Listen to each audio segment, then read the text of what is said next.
Earth is how the first quarter of 2011 has been described. No sooner had one disaster ended, another began. From massive floods to devastating earthquakes, growing civil unrest across the planet, a biblical-sized tsunami and a nuclear meltdown. It's no surprise that questions are being asked. Is there a deeper meaning? Are these events linked? And is there more to come? Many say that in 2012, conditions are rife for the perfect storm and more destruction on our planet. So is the end of the world closer than we think? And how much more can we take? The death toll is now at 613. Christchurch has been hit by a devastating earthquake. An unknown number of people are still trapped. It's been nearly 24 hours since a powerful earthquake touched off a huge tsunami that swept across Japan's east coast. Our thoughts and our prayers are with the people of Japan.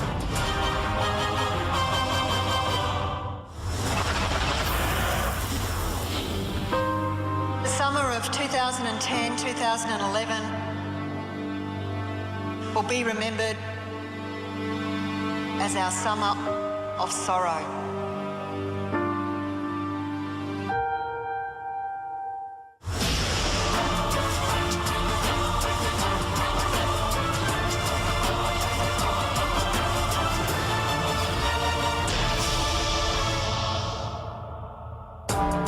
There is no doubt we've all been shocked by the events of the past 100 days. As humans, it's our nature to question. Are these events connected? Is this all just a terrible coincidence? Does science hold the answer? Or is this the beginning of the end, with December 2012 the final date? Tonight, we pose that question to the experts in astrophysics and seismology. We hear from authorities on religion and ancient mysticism, and we get some plain speaking from skeptics too. Is this panic for no good reason, or should we be concerned? You decide. As planet Earth woke to the first day of 2011, residents of Argentina woke to a massive magnitude 7 earthquake.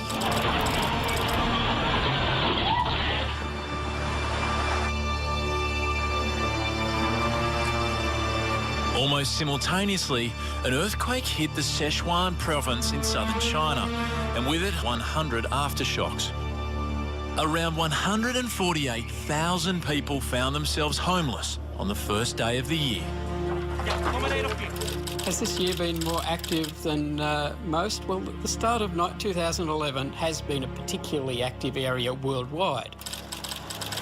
January 2nd, 2011, and another earthquake. This time in Chile, measures 7.1. We have periods where there's above average activity. We don't totally know why it happens. January 11, disaster struck closer to home. Queensland was experiencing the worst floods in living memory. Well, just 10 months after being hit by a once-in-a-century flood, the people here are now bracing for an even bigger round 2. It's not a pretty picture. Is it worse than what we thought it would be? Oh, without a doubt. This disaster has rewritten history. The recovery will have to match.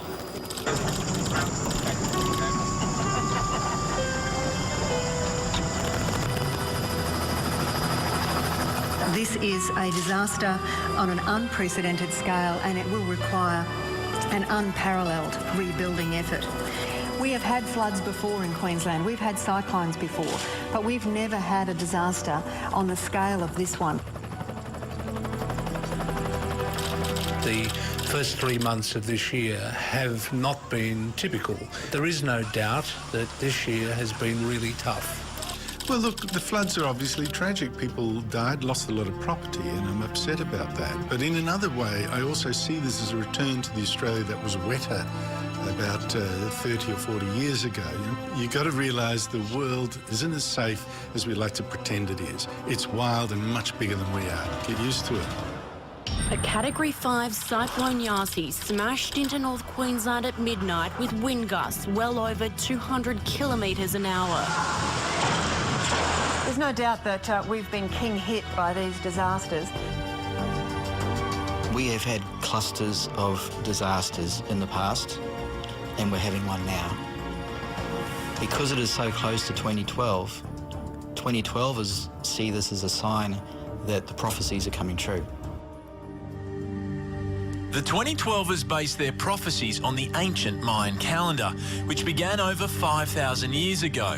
But on December 21st, 2012, it runs out. The Mayans made this amazing thousands of year long calendar, which eventually finished on December 21st, 2012. Did they say it was going to bring the end of the world? No, they didn't. But what they did predict with incredible accuracy was solar cycles. Now, 2012 just happens to be the peak of an 11-year solar cycle. The Maya and the Egyptians were able to calculate when the magnetic field of the sun will change. If you study then this theory, you find that a big solar event will happen. And here's where science and ancient mysticism kind of agree. 2012 we'll see the peak of activity in the sun's magnetic field. It will see the possibility of large-scale solar storms. They're caused by things called solar flares, and an X-class flare is the most intense, and we might see X-class flares next year. So the possible effects are changes in communications. It tends to be short-wave communications that are actually most at risk. NASA says any moment in time it can happen. And what NASA is saying is almost as bad as what I am saying. Because if the electric grid system goes down, 90% of all Americans, Europeans, and Australians will die within 1 year. If you don't have any electricity, then you don't have any food, there are no planes, there are no cars, and so on and so on. And it will be back to the Middle Ages there. And here's how Hollywood depicted that exact scenario. On February 15, a solar storm sent a massive solar flare, blasting to Earth at about 900 kilometres per second. And with it, electromagnetic storms, which totally jammed shortwave communication in China. There's an atmosphere of the sun, which is where we see these magnetic phenomena.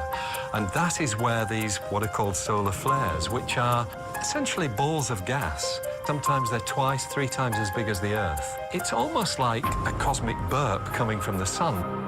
In extreme cases, you can find a situation where power grids are overloaded, so all the switchgear trips out, and so you lose power. The last episode of that kind took place in 1989. It was in Quebec when 9 million customers lost their electricity because of a solar storm.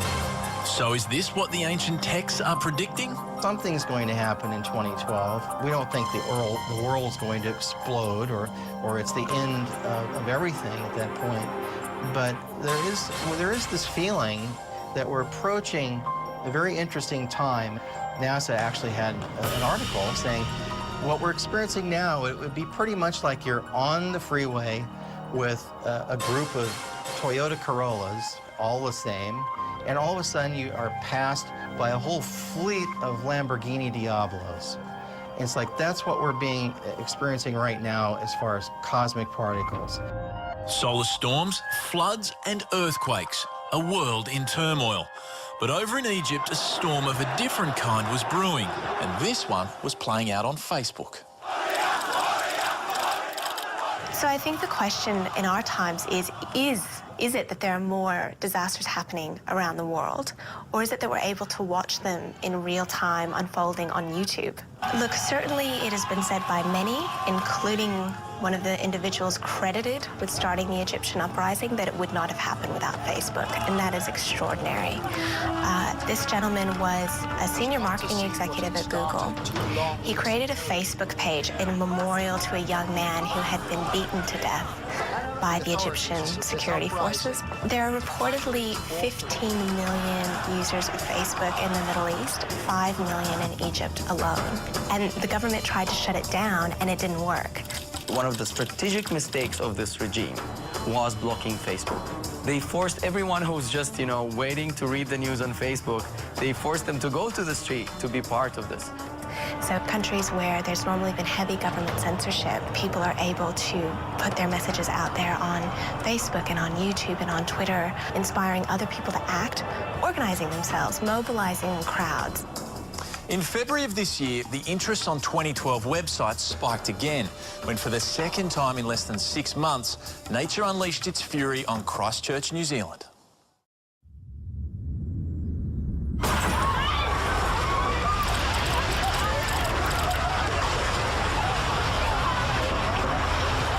Christchurch has been hit by a devastating earthquake. 6.3 on the Richter scale.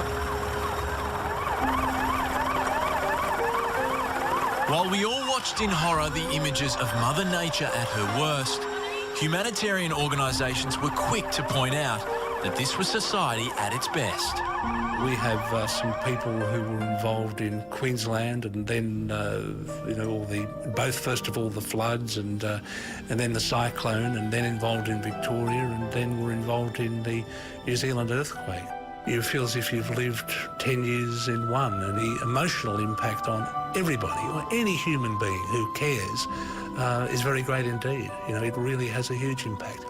Believers in astrology say this was always going to be a time of turbulence. The last 100 days have been textbook that astrologers would expect for the move of Uranus into Aries. It's been chaotic, there's been social upheaval, and nobody really has any idea of what's going to happen next.